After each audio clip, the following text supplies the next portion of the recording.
Hello to you, my fellow Dark Ones. How are you guys doing today?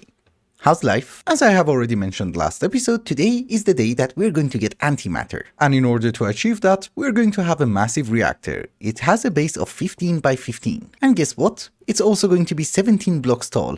That is 3, and we're already out of casings. That was fast. Obviously inside we're going to have a ton of these fission fuel assemblies in a checkerboard pattern, and there's no way I have enough. Yeah, and it's going to be topped off with some control rod assemblies. It's totally an overkill and totally unnecessary, but we will see. I do have a feeling that the structure should have been formed. Perfect. And it can burn 1190 millibuckets of fissile fuel per tick. Okay. It's not going to do that, obviously. In the center, we're going to have 4 ports that is going to be for steam, which will go to our turbine. And obviously in the back, one of them for waste. You know, the yellow one. Since symmetry is also important, at the bottom we're going to have 2 more ports, and that is going to be for water. One is enough apparently. Obviously 1 more port for the fissile fuel. We are already producing a teeny tiny bit of fissile fuel at our space station, so I'm just using a quantum entangloporter. The turbine that we're going to put on top is going to be 17 by 17. So here's what we're going to do. The solar neutron activators need the sunlight. There's a 4-block gap. We will have our neutron activators like so. And I guess we are ready for testing. We go with 50 millibuckets. We want to play it safe. Yes, we're getting polonium. Also, this reactor has only 2 jobs. One of them is to provide steam for the turbine so that we would be able to generate power. And the other one is just to make polonium, so that we would be able to get antimatter. If we want the pellets, we will use the reactor that we have in the village. That's efficient enough. Also, for the moment, let's void the steam and see how far we can push this. And we should have a decent capacity for nuclear waste. That's my assumption. We go to 150. We're good. 250.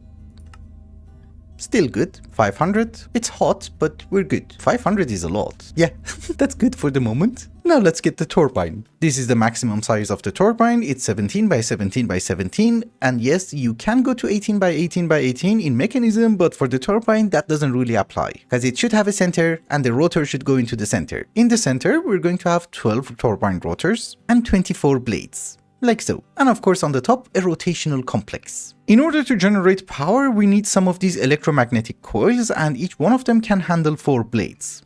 So you need a total of 6. But symmetry is important, so we go with 9. It doesn't hurt. And they have to be touching each other. Just to correct myself, it's 18 tall. A teeny tiny bit of a boo-boo. But we are going to surround it with turbine vents. And the turbine vents can continue going down until this rotational complex. So it's going to be 4 blocks, correct? We need so many of them. Let's make more. Now, at the same level as the rotational complex, we're going to have dispersers. Pressure dispersers. And it's going to cover the entire surface. Yeah, exactly. Something like this. Oh, and by the way, on top of the dispersers, you can place on some saturating condensers, which are going to convert steam back into water. Since water is infinite, we don't really care. We're just going to cover the roof with vents. Also, I am going to use glass for the front. We don't really care about the sides. Actually, yeah, it's incredibly dark, but it's fine. And remember, this is a different type of glass than the reactor. This is for the structures. So the turbine has one problem. If it cannot consume steam and it cannot dump the power, what is going to happen is that I think it's going to explode. So over here, we're going to say dump excess steam. And if we come to the turbine statistics, you might notice that yes, we can generate a maximum of 51 million RF with this. I'm not sure if we can reach that, but we will try. And yeah, vents are limiting, blades are limiting, but those are the limits. In the back of the turbine, we're going to have 2 more valves, and for the moment, 1 energy trash can. We just want to test it. So let's provide it with steam and see how it goes. We need to remove that trash. Yeah, you activate. We are generating steam. That is perfect. Steam goes into the turbine, and I didn't read the number. Let's start with something slow. 100 millibuckets of fissile fuel. We are generating 6 million RF per tick. That's good. So wait a minute. With 450, that's 30 million RF. Oh, and with 550? Oh, it's hot. I'm sorry. We took damage. We go to 500. That's it. And we have to wait for the damage to go away. So now that we are doing this, I'm thinking, what if we have 2 reactors? I don't know, honestly. This seems to be fine. It's 31 million RF. So now it is time for the supercritical phase shifter. I really wanted to make it out of solid blocks, but the casings are very expensive. Later on, I think we would be able to change it, but for the moment, we don't really have that many choices. So first we need to have a pattern of structure glass like so. Then we need to surround it by casings so that we will get a pattern like that. And then we're going to rinse and repeat it for all 6 sides. Actually, I could make a few extra blocks so the bottom can be solid, but we're going to have 2 valves at the bottom. One of them is going to be for input and the other one for output. This will get polonium, this one will get antimatter. Also on the sides, we want to have some lasers, so here's what we're going to do. We're going to have 2 more valves. Like so. And I'll just cover the bottom. I'm missing 1 block. Thank you. There you go. So now if we oh, actually the lasers. This is going to take a tremendous amount of energy, so for the moment we're just going to have 2 coils. You know, the lasers. And I guess if we cover it, the structure should be done. Perfect. In order to make it operational, unfortunately we already have polonium and nuclear waste. Well, it's not unfortunate, but we're going to do the piping from the SPS chamber to the neutron activators. You know, so that if I mess something up, there's not going to be radiation everywhere. We have 700 buckets of nuclear waste. Holy. So now that polonium should just go into the SPS chamber. It's dangerous here. Go and die. Lovely. We have polonium. Now we need to take care of power, and the problem is that power is not gonna cut it. It has a limitation. So I think instead we're going to use flux networks. There's a bunch of redstone down there, and I was really hoping to get more. But it's fine. For what we want to do, that should be more than enough. What happened? Oh, that's the Voidscape mod. I think I was being teleported. Anyways, we just need a flux plug and I guess 2 flux points. So over at the turbine, we're going to have the flux plug and we're going to bypass the limit. Very important to bypass the limit. Over at the SPS, we're also going to have another one. Bypass the limit. And you too. Bypass the limit. Let's see how it goes then. It's working. That's actually decent for antimatter. Oh, do you have any idea what's going on? We're not extracting the steam fast enough. Now it should generate more power? Maybe not. Reactor is fine, SPS chamber is fine, and we're getting antimatter. We need the pellets. How do you get the pellets? I kind of forgot. Ah, crystallizer. A few points. I did remove some of the fuel rods from the corners because we were already maxed out. There's a maximum cap to it and I basically just ignored it. Secondly, I really wanted to go with a sodium cooled reactor. The problem is that you might notice that my frame rates have dropped by 30. If we have a max size boiler as well, this is just gonna be garbage. However, we are burning fuel at a rate of half a bucket per tick. That means that we are generating 1 millibucket of antimatter every second. That's 3.6 antimatter pellets per hour. How many do we need? Well, we need 2 of them in order to make the improbable probability device. So that's 40 for the old mod star. And we need 60 in order to make the Nexium emitter. That's already 100. No, wait, it gets much better. We also need half a stack in order to make the Greek star. So I would say it takes around 4 days in real life to get all the antimatter pellets, which is perfectly fine. We have more than 10 episodes left. All of that being said, we have our first pellets. Impossible material, yes I know. Oh, and most importantly, the final thing that I wanted to mention is that this rate of burning fuel is not sustainable for us at this very moment. We are generating half of that, but there is a huge backlog, so for the first few pellets it's not going to be a problem. Later on we have to expand our fuel setup, which is going to be super easy. We have almost infinite supply of sulfuric acid now.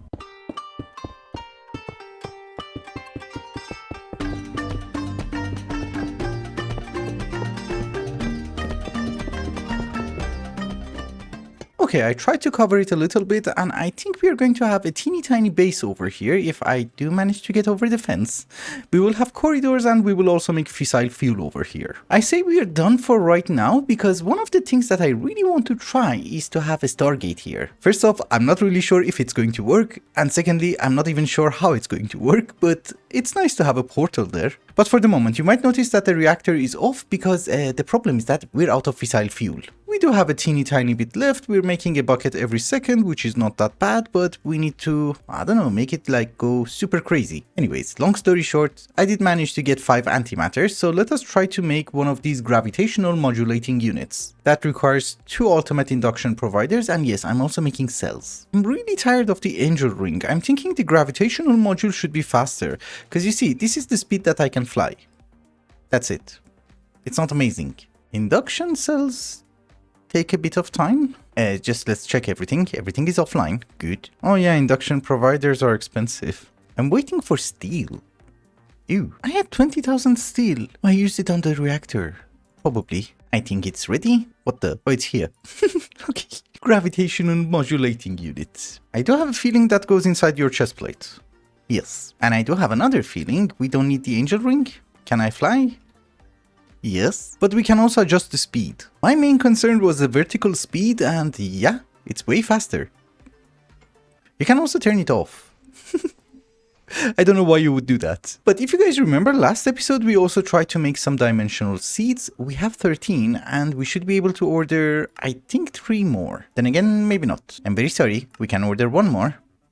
And in half an hour, we can have 1 more. I'm not actually farming any meteors. Okay, it seems that Stargate has to wait for a while because every single video that I click is like, there's a Stargate in Minecraft. Oh my goodness. We don't know how it works. It's been here for like 10 years. It's nothing new. The only thing that I'm interested in knowing is that how do you pair 2 of them? It's fine, I will figure it out by next episode. Don't you worry. I just want this. And I died. Twice. You should not stand close to the event horizon. And yeah, we just teleported. So I do know how it works. I died again. And I died again. Is it like a one-way trip? Oh yeah, obviously it's a one-way trip. Then with the other one, you have to dial this one. Exactly. Okay, we know how it works. I'm not gonna tell you. Actually, I am. If you break the Stargate, it does have the address. And you just dial it in a DHD. However, even though we know how the Stargates work, we're not gonna use them today. We will do that next episode because I also want Nequada. Or whatever the hell it is called. But we do have another urgent issue. Last episode, I did make a huge mistake with dimensional seeds, if you guys remember. And by the way, we can craft 1 more. So that's 15 in total. That is exactly the same mistake that I have also done with the Nether Star block 3 times compressed. I thought this is 729 Nether stars, and no, it's 729 Nether star blocks. What does it mean? It means that we need 1.8 million Nether stars. How many do we have? Just shy of 80,000. Long story short, we're screwed. We do have a few options. One of them is that we just come over here and we can't enable cheats. I'm joking, but it would have been nice. The other option is that, well, we need to make 1.8 million Nether stars. Hostile neural networks is an option. But at this point it's getting a bit stupid because we have like 50 of them. In my opinion, mystical agriculture is also not very smart. You know, it's just a crop. These are not going to happen because that's the old mode bee. We can't also kill 1.8 million withers because that's gonna get super laggy, I guess. But thankfully, I have discovered that there is a way to get nether stars incredibly fast. You might notice that there is something called inert nether star. It does require to be activated, and there are 2 ways of activating it. One of them is through Antimatter, which takes 1 second, so it's an amazing rate, but it's really not gonna happen. The second way of activating it is actually quite easy. You need aqua regia, you need the inert nether star, and you get 2 point something buckets of inert nether star essence. And that actually gives you quite a bit of nether stars and is going to be incredibly fast. So I know what you're thinking. How do you get inert nether stars? There are a few ways, but you're basically looking at it. It's from mechanism. Over here at our space station, we do have a few systems which are redundant, and first off, we should not void ethylene anymore. You're not voiding it. In any case, 2 episodes ago we automated sulfuric acid, so this is redundant. The chemical tank has been replaced with a quantum entangleporter with an ethylene channel. It's a fancy way of saying that it's going to be full of ethylene. That ethylene is going to go inside the PRC. We need to provide the PRC with some water, so there you go, and obviously some power. What the hell happened? Was that ice? I thought you can use the infinite water source, it's fine. We use a sink. That doesn't freeze. We don't have a huge production of wither skeleton skulls, but if you put them inside the PRC, you will get 1 inert nether star and some neutron gas. That neutron gas is actually very important because you can have 1 more PRC and you ask it to export the inert nether star as well as the gas. That is going to take the neutron gas that we just produced, mix it with the inert nether star and obviously some water. And what does it give you? Come on. 16 inert nether stars. And the math behind it is actually great because when you convert the skull into an inert nether star, you will get 100 millibuckets of neutron gas. You need 100 millibuckets of neutron gas in order to convert that inert nether star into 16 of them. And you will get hydrogen. So hey you, we need to void the hydrogen. Yeah, exactly.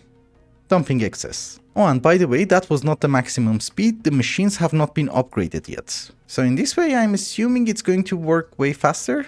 And there is a power issue. I forgot to put energy upgrades. But you see how fast this is? This is actually great. From one stack of skulls, we did manage to get 1024 inert nether stars. But it gets much better, because each one of them is going to give us 2 buckets of inert nether star essence, and essentially it's going to give us 16 nether stars. I'm just using a calculator, but in order to get 2 million nether stars, we just need 8000 skulls. And that's it. Now that we are at the space station, I thought maybe we should improve the production of fissile fuel. Previously, the problem was... What is that sound? Hey, Robert! Are you okay? Okay, suffocate a bit more. Anyways, previously the problem was that we were making yellow cake incredibly fast. There's an oxygen leak. But we only had one chemical oxidizer, therefore we were getting uranium oxide incredibly slowly. Now that I have dismantled that one, we have a few chemical oxidizers. Let's use them. So, you're on round robin and eject everything. Good. Okay, this is irritating. Breathe. Yeah, I would say this is a much more decent rate. The problem is that now I have to find the correct chemical infuser. Oh, it's this one. So, you go over there. Here is your hydrofluoric acid, some power, and you may eject the uranium hexafluoride. Now we're making fissile fuel at a rate of exactly 256 millibuckets per tick. That's awesome. So we are also generating uranium hexafluoride at a rate of... That's gone. Okay, I do the calculations for fissile fuel later. But apparently one chemical infuser is more than enough for us. Chemical oxidizers, on the other hand, we need way more. We have 10 chemical oxidizers. That seems to be able to keep up with the uranium oxide. I also had to add one more enriching factory and... seems to be fine. The problem is now hydrofluoric acid. It's dropping a lot. The main question is, how am I making you? Unfortunately, this is one of those things that we can't really touch today, because you might notice that my supply of uranium is depleting like crazy. That's because we are focused on diamonds. So after we get the dimensional seed, we can fix this, but at least we know the basics. Moving on. Let's focus on the nether stars. This might sound a bit weird, but we're going to start with power because we're almost consuming all the 2 million RF that we're producing. And yes, it's very true that the turbine is generating 30 million RF. The problem is that that amount of power is being consumed for generating antimatter. So here's what we're going to do. We're going to have solar panels on our space station. For a second I thought it's not generating any power. It's going into the cable. These are nitro solar panels from Power. Each one generates 50,000 RF, and over here it's apparently always daytime. Even if it's not, it's always chunk loaded, so it's free passive power. Well, I do say it's free, but remember, these are extremely expensive. We will also have a flux plug, which will go to our power reserve and bypass the limit. And I don't know, give me more solar panels? 500,000 dielectric paste. Amazing. Over at our fission reactor area, we are also going to have an induction matrix. These are flux points. We will have our 2 induction ports. Also, this is a 9x9 induction matrix, so it should have an internal space of 7x7. How tall are we going to make it? I'm not really sure. Let us see how many casings are we going to have. But for the moment, we are going to have 2 ultimate induction providers that will give us a capacity of 100 million RF going in and out, and 10 ultimate induction cells. 10 more are being made. Yeah, 2 of them are ready. So in the footage, you might notice I ordered the wrong one. It's okay, I cancelled it, but we got 6 of them. That's perfectly fine. They're actually useful in making, the gravitational modulating unit, which is used in all the mod star. For the moment, we are also going to have 2 induction ports, and both of them are going to be output, and this should be connected to our main network. How much power are we getting from the solar panels? 2 million RF? Not bad. I think there's a buffer, but we do have a capacity of 19 trillion RF, so that's good. Really good. Now that the power situation has been fixed, what is the next plan?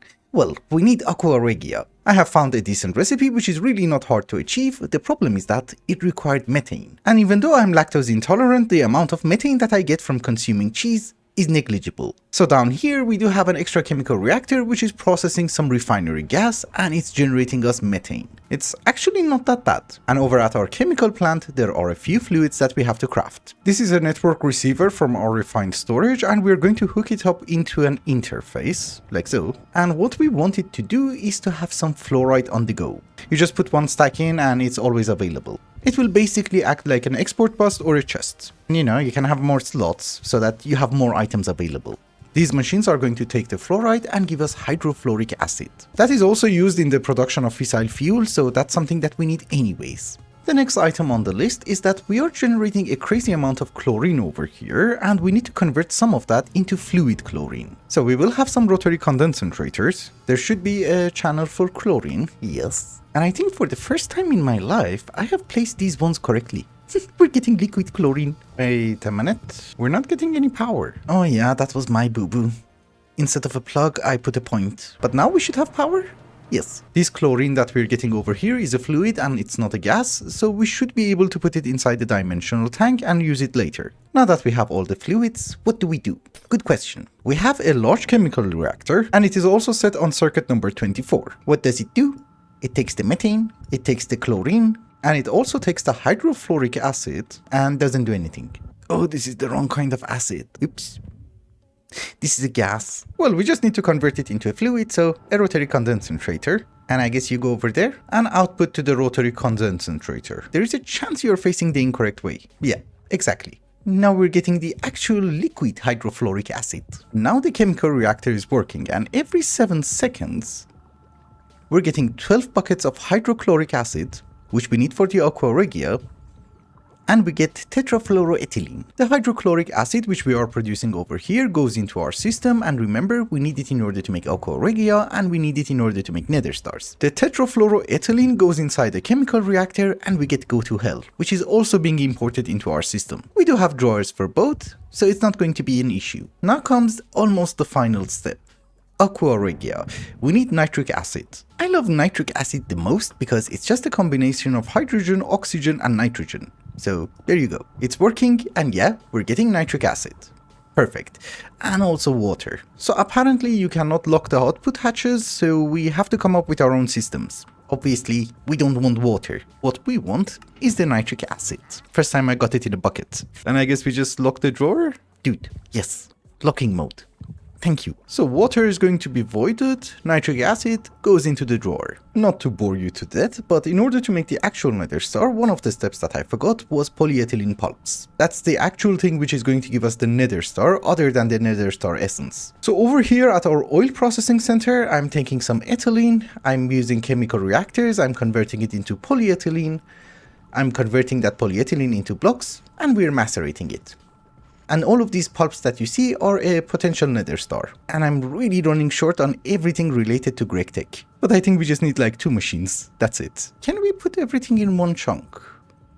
Yeah. Okay, over at our chemical plant, we're going to have a mixer with 2 pumps as a cover, and we want them to be on import. You know, like so. One of them would be for the hydrofluoric acid, that goes in. The other one is going to be for an entangled block, which is going to be the nitric acid. Which, yeah, you're there. So there you go. I'm really hoping that we're not going to run into any problems with power, but yeah, because I am consuming a lot. But yeah, that is our aqua regia. We want to extract that and put it inside an autoclave, like so. I just forgot where the hell are my nether stars.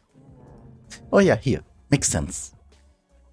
We put them in, nothing happens. Oh, you need another mixer. Oh boy, I'm out of circuits. And since I'm really not a fan of waiting, we just take this one.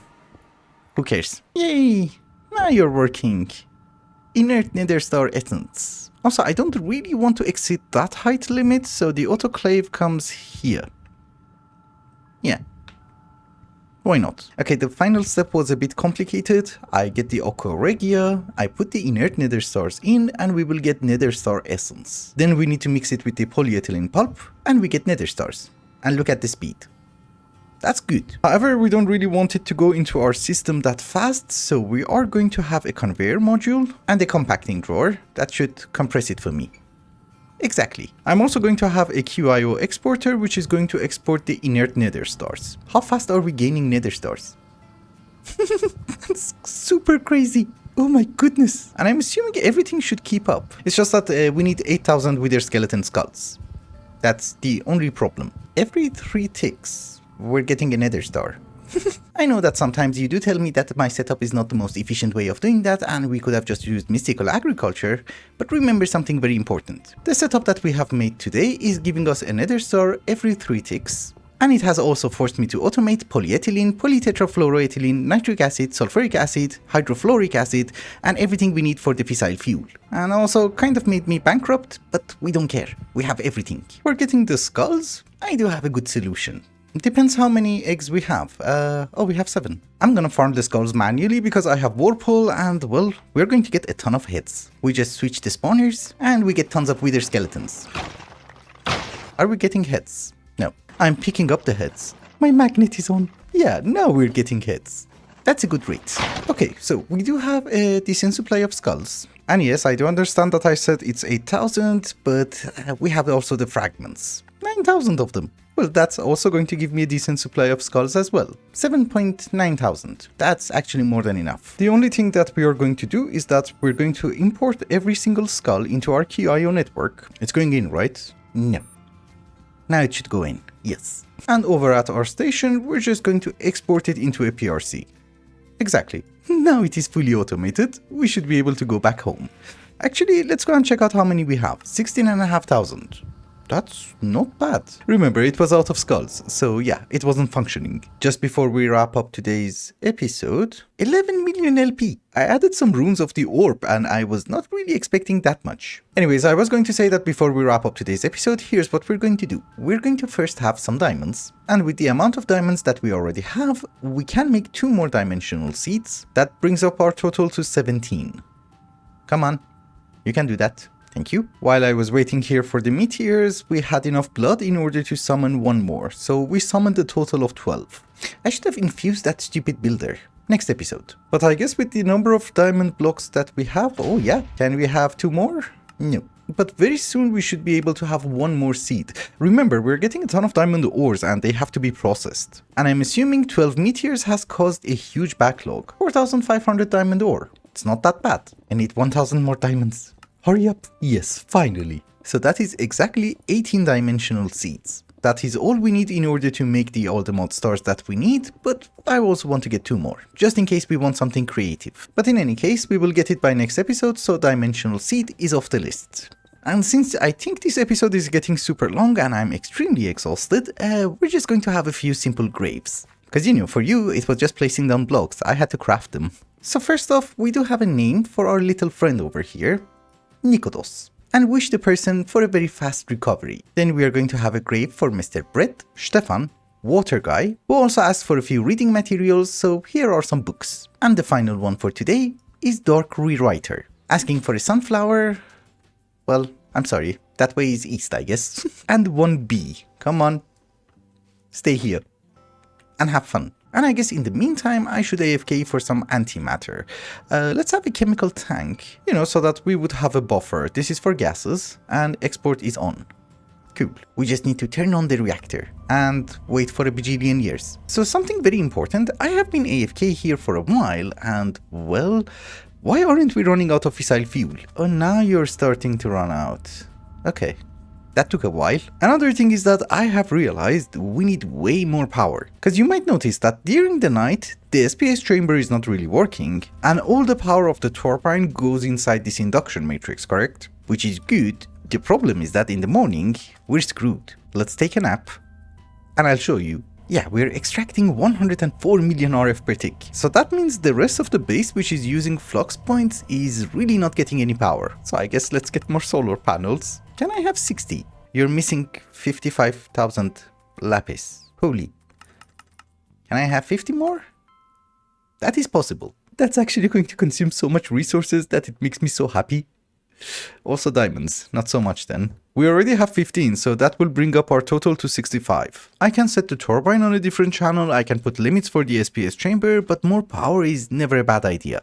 And we have 9 antimatter. We're 9% there. For the old mod star, not in general. One thing that you might notice is that universal cables have a capacity of 3 million RF, so we can't really hook up that many solar panels to them. And yeah, eventually there's going to be the rest of the building here, so we can put them on top. Yeah, exactly. That is a decent number. The problem is that solar panels take a lot of time to be prepared. We're getting 3.4 million RF, that's a decent number. I still have to wait for the rest of the solar panels. Okay, in the meantime, I was trying to check out how the hell would you get extra lapis. Because you might notice the way that we're getting lapis is not really fast. Yeah, that's it. we just got 1 ore. There is a mod called Create Ore Excavation, and apparently it does have infinite ore veins. So I have been going for a while and I found something of interest. Lapis. 1000 blocks away. And yeah, you need to make an ore vein finder. 875 blocks away, so it's that way. It does send you on a wild goose chase, but yeah, we're very close. 25 blocks away. Now it's just saying 25 blocks away. Well, I guess I have to go chunk by chunk and see in which one is it. Oh, hi. A temple for sacrifices. Oops. I think I found it. I don't know where I clicked. It's either this one or that one. It's this one. We have found infinite lapis. Okay, but I think that's something that we have to do next episode, because that does require a bit of crafting. And that does require a bit of precision mechanisms. Well, whatever the hell that is, we're going to do that next episode over at our create building over here. Which, I know it's empty, but I was planning to make precision mechanisms here. And with that, ladies and gentlemen, I think it's also a good time to wrap up the episode. Thank you so much for watching, and I hope you enjoyed it. Till the next one. Bye bye.